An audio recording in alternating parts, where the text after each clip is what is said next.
I've been working diligently for 20 years. One day, out of the blue, I received a notice of termination despite my dedication to the company. Congratulations, Mark. You've been selected for workforce reduction. We've hired a top-notch new recruit, so you're being let go. Thanks for your hard work. I stood speechless at the sudden declaration from my manager, Evan. It's unfortunate, but that's reality.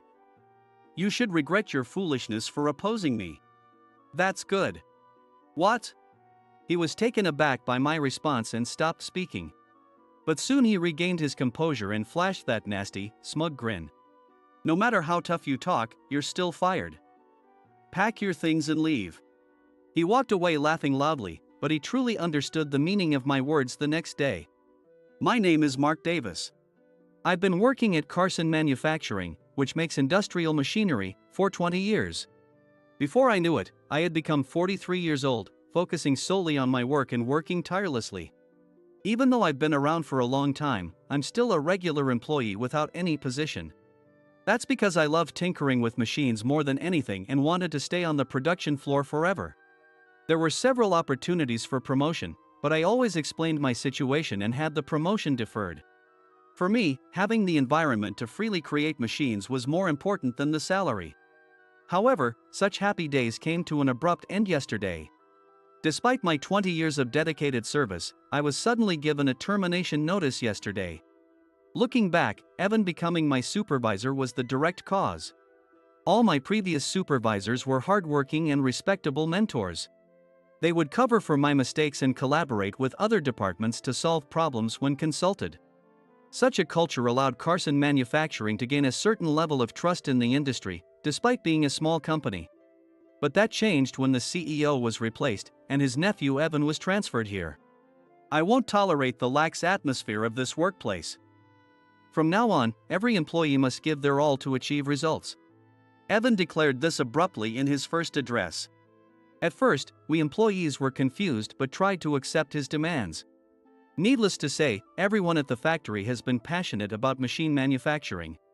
Without being told, we were already trying our best to get the job done. But Evan, without understanding the situation on the ground, kept demanding higher sales. Without any concrete instructions, we were constantly reprimanded, and I finally decided to speak directly to him. Evan, everyone is doing their best every day. But if you ask us to improve our performance without specific directions, we don't understand how. If you guys working on the ground don't understand, how should I know? Mr. Carson boasted that you are excellent employees. If you're so talented, you should be able to figure it out without my instructions. No matter how hard I tried to communicate, he was always like this, making conversation impossible. Through persistent discussions, I realized that he was completely inexperienced. It seems Mr. Carson called his nephew, who had been drifting from job to job in various industries, to give him a position out of pity. I gave up on expecting concrete instructions from Evan. But he held a grudge against me for embarrassing him in that meeting and resented me persistently afterward. I heard you're in your 40s, Mark. In other companies, you'd be considered a mid-level employee. Why are you still a regular employee here? I enjoy working on the production floor and wish to continue here until the end. No need for such excuses. In other words, you're incompetent. We don't need incompetent employees here, but do your best to work hard.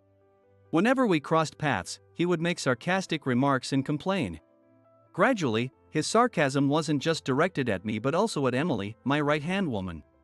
She is a younger woman in her 30s with exceptional skills and a great sense for the work. That's why I always included her in my product development, but Evan mocked her for it. This company has generous benefits. Mark even has a babysitter assigned to him. Seeing him compare me and Emily while laughing, I almost retorted. I could ignore insults directed at me, but involving other employees was different. However, it was Emily herself who held me back. I know how capable you are. No matter what anyone says, we just need to prove ourselves through our work. Her smile, which always cheered up everyone around, also helped ease my tension. This is how we managed to continue our daily work despite the troublesome presence of Evan. However, over time, his behavior became even more unbearable. It became a norm for him to leave work on time while pushing his tasks onto his subordinates. Although we employees covered his work, he never showed any gratitude or appreciation. Moreover, when employees applied for paid leave, he would reject it with unreasonable excuses like being too busy or coinciding with his own leave. Realizing that this was unsustainable, we decided to directly complain to Mr. Carson about him. We believed that only he, being a relative, could change Evan's attitude. But the result was a complete failure. Instead of reprimanding Evan, I was the one who got scolded. "You've been with this company for 20 years, haven't you? It's your role to support Evan, yet you complain without making any effort. From now on, devote yourself more to assisting him." Hearing this directly from the CEO made me utterly disillusioned with the company. Since then, Evan has been subjecting me to various petty harassments. I've been working on developing a machine that assembles parts for about 5 years. I named it Fabs, combining fabrication and fabulous, to represent the joy of creation. Fabs was designed to handle large and heavy parts accurately, automating a wide range of assembly tasks. Once completed, it would replace manual insertion processes, significantly reducing work time and stabilizing quality. For the past year, we focused on finalizing the product based on the prototype, but one day, the prototype was found destroyed. When I arrived at work that day, I was shocked to see the prototype forcibly toppled and in pieces. The prototype was quite large and was securely fixed to prevent it from being easily knocked over. But now, it appeared as if it had taken a severe hit, with one side severely dented. As I stood there in shock, Evan approached, pretending to be passing by, and sneered at me. "Oh, is that the toy you were making, Mark?" "Sorry, I bumped into it, and it fell over." "But isn't it good that we found out its weakness before it was commercialized? You should be thanking me." Lying through his teeth, he walked away laughing loudly. There's no way it would fall just from a bump. It was designed to withstand repeated shaking. Even though I knew it was his doing, without any proof of his deliberate act, I couldn't report it anywhere. Swallowing my frustration, I began repairing the prototype.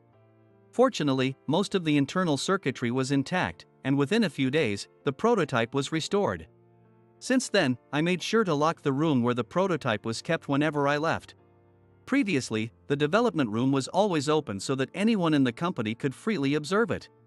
The low barriers for exchanging opinions across positions and departments were a strong point of this company, but from that day, such enjoyment became a thing of the past.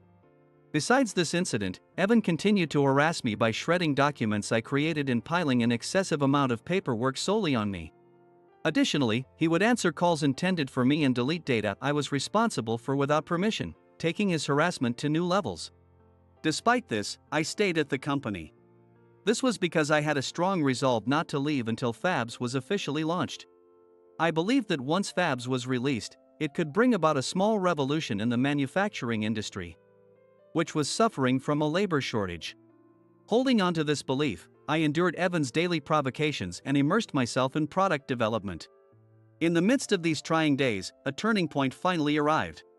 One day, an envelope was delivered to my desk. It was an invitation to the world's largest technology and manufacturing exhibition.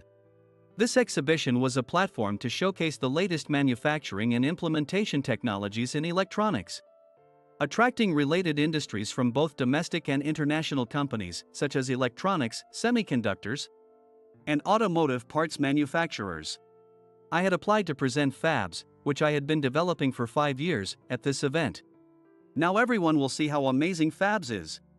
I prepared day and night for the exhibition, fine-tuning Fabs and getting ready for the presentation. On the day of the exhibition, the venue was filled with industry experts and media representatives. Finally, it was time to present Fabs. As the presentation time approached, I felt a thrilling excitement like never before. But just 5 minutes before the start, I was suddenly called out by the event organizers. "Mark, we're sorry, but Evan will be presenting instead of you." "What? Evan?" I was bewildered, but while I was trying to process this, Evan walked past me with my presentation materials and took the stage. He then began presenting the content I was supposed to present, with a self-satisfied look on his face. "What is going on? I prepared everything. The demo files for Fabs, the PR videos, everything was made by me.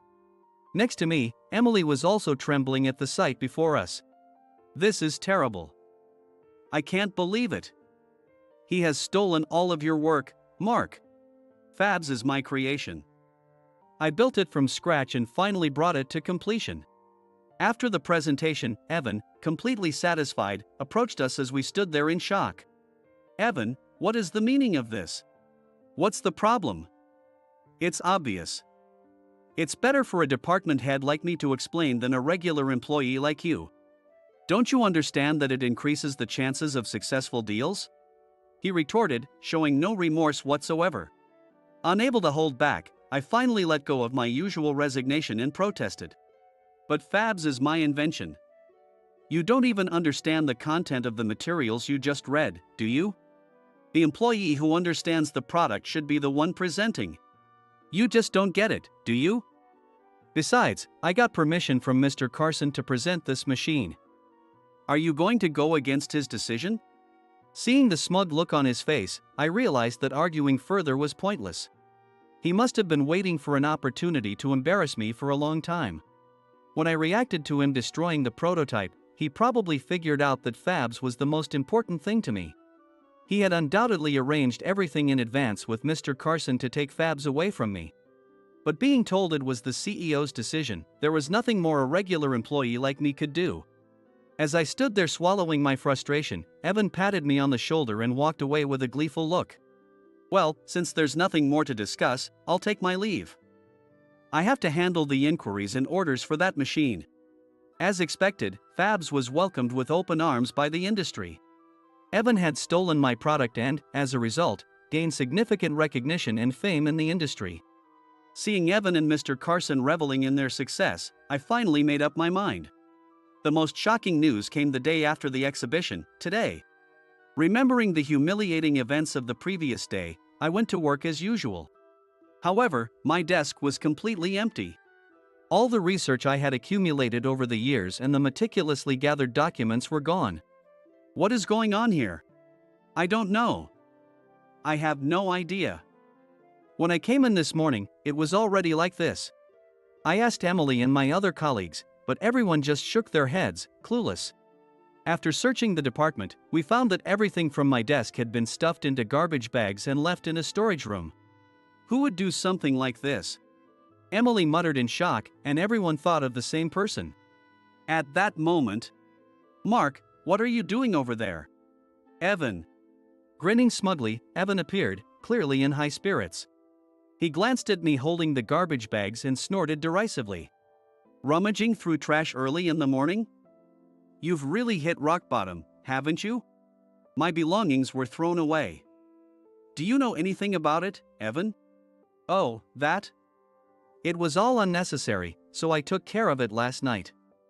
"You should be thanking me." "What?"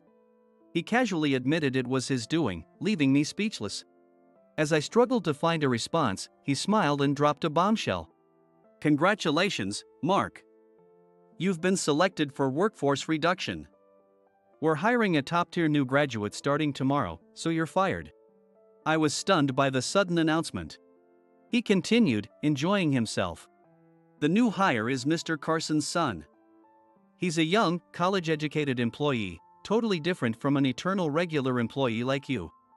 The machine you made, Fabs or whatever, is finished, right? That means you're no longer needed by the company. The new hire will use your desk starting tomorrow, so clear it out and leave today. In other words, you're fired. I've worked diligently for 20 years. And now you're telling me to leave by the end of today?" His grin widened even more at my response. "That's what I've been saying. A regular employee can't even understand when they're being fired. Listen, Mark, you're fired. It's unfortunate. But that's reality. You should regret the foolishness of opposing me." "That's good." "What?" He was taken aback and stopped talking. "What did you just say?" "I said that's good." "Evan, can't you understand my response? This company may be what it is now, but I've been here for 20 years. I was hesitant to submit my resignation, but since you fired me for the company's convenience, it's a different story. Now I can leave this company proudly. Hearing my words, Evan stood there, dumbfounded for a moment. But soon he shook his head, regaining his composure, and that nasty, smug grin returned to his face. Is this the howl of a loser? No matter how much you pretend to be tough, you're still fired. Pack your things and leave. I will. And by the way, I'll be taking all the unpaid vacation days I've accrued. For a lowly employee, you sure know how to use your head. Take as many days off as you want. With that, he laughed loudly and walked away. I gathered my necessary belongings and left the company. After 20 years of commuting every day, rain or shine, it ended rather abruptly. Thinking about this, I slept in late the next day, forgetting all my past fatigue. But when I woke up and saw my phone screen by my pillow, I blinked in surprise. What is with all these missed calls? There were dozens of missed calls from the workplace I had just left. They must have been calling non-stop since the start of the workday. As I sighed at the long list of missed calls, another call came in. I was tempted to ignore it, but the constant ringing was draining the battery, and it was annoying. I realized that if the calls continued like this, I wouldn't be able to use my phone properly. So, reluctantly, I decided to answer. Hello, this is Mark. Finally. How long were you going to keep me waiting? The workplace is in chaos. Get here immediately. The person yelling was, of course, Evan. Without waiting for my response, he started babbling about the situation. According to him, when he arrived at work this morning, there were no employees present. When no one showed up at the start of the workday, he began calling each employee, only to find out that everyone had resigned. Shocked, he visited the CEO's office, but found only a pale-faced Mr. Carson, with his secretary nowhere to be found. After you left yesterday, all the employees came to submit their resignations. They all said they would leave in a month and use their remaining vacation days during that month. I thought it was a joke and ignored it. But no one showed up today. I only fired Mark. Why did the other employees resign too? Evan was at a loss, and Mr. Carson had no answers either. Gradually, Evan's face turned red with panic. This means there's no one to do the handover. The company is in serious trouble. I told them the same thing, but they insisted it was according to the rules and no one would come back. Did they really have that many vacation days left? And taking a month's worth of vacation is incredibly unprofessional. His rant continued, and then he started berating me over the phone. You mentioned taking your vacation days yesterday, right? This company's employees have no sense. Taking vacation days when you're fired. And for a whole month, no less. This is fraud. There's nothing unusual about it. I was completely exasperated and explained the vacation policy to him. In this company, employees earn 20 days of paid leave each year. Additionally, for this particular year, they can carry over unused days to the next year. Thus, employees could accumulate up to 40 days of paid leave if they choose to. Ever since you came, you've been denying our vacation requests for various reasons. So everyone carried over their unused vacation days. This is just karma for what you've done to us. No way. His weak voice was clear even over the phone. But then he snapped back to reality and raised his voice again. All right, I'll give up on the other employees. But you must convince Emily, who worked with you, to stay. What? Why just her? She knows all the ins and outs of your complicated work. After firing you, I planned to have her take over your tasks. But now she's left too. My plan is ruined. That's unfortunate. I suppressed the urge to laugh. Actually, after leaving the company yesterday, I met up with Emily. I submitted my resignation to Mr. Carson as well. She said, smiling brightly as she followed me out. Are you sure about this? Absolutely. A company that makes such poor decisions isn't worth staying at. When I told him I was resigning, he mocked me, saying they wouldn't miss one or two employees like me. She started laughing heartily. Mr. Carson and Evan are going to be in for a shock tomorrow. It's not just one or two employees, the entire staff is quitting. I wish I could see Evan's face when he finds out. Yes, this mass resignation was our plan all along. Everyone had been fed up with Evan's antics and Mr. Carson's failure to stop him. We had been planning to leave the company, and the incident with Evan hijacking my presentation at the exhibition was the final straw. After that, Emily and I joined our other resigned colleagues and celebrated with some delicious drinks.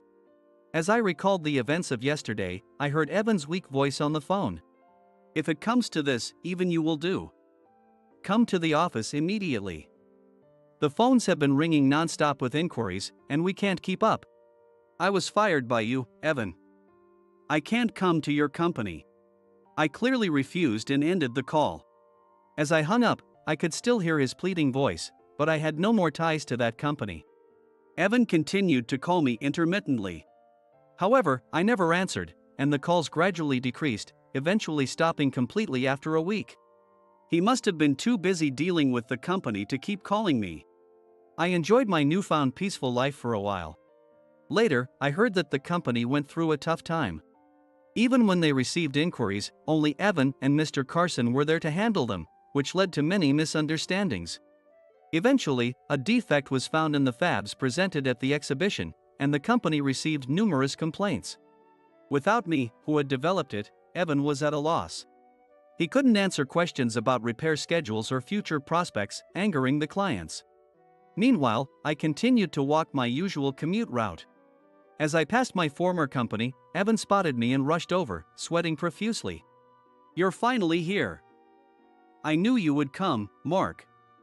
Now, fix that fabs machine. The clients are furious." Half crying, he clung to me, but I shook off his hand nonchalantly.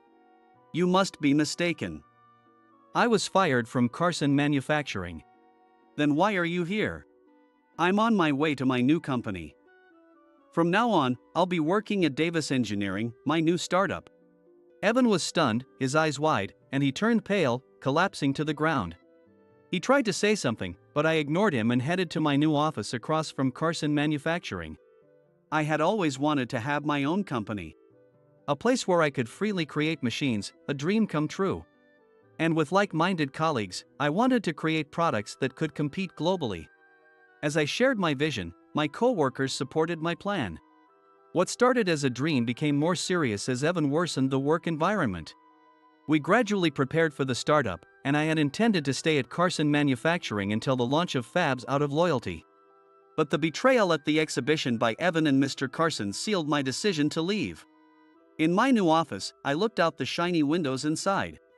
The data Evan presented at the exhibition included bugs from before the revisions. I had the correct data and fixed parts ready for the real presentation. If he had apologized, I might have given him the revised data, but that's impossible now. I turned to see Emily standing there with a cup of coffee. Behind me, my former colleagues were smiling warmly. Everyone who had submitted their resignations had joined my new company. I looked around at the familiar faces. All reliable friends. Let's work together and give it our all. I look forward to working with you. Encouraged by my words, my colleagues responded with bright, beaming smiles. After that, we worked together to develop the improved version of Fabs. We addressed the previous issues and launched the final product online. The response was overwhelmingly positive, and seeing this, Evan reportedly collapsed to the floor in despair, saying, "This is the end for our company." Just as he predicted, the old company stopped receiving new orders. Everyone preferred the improved version from my new company.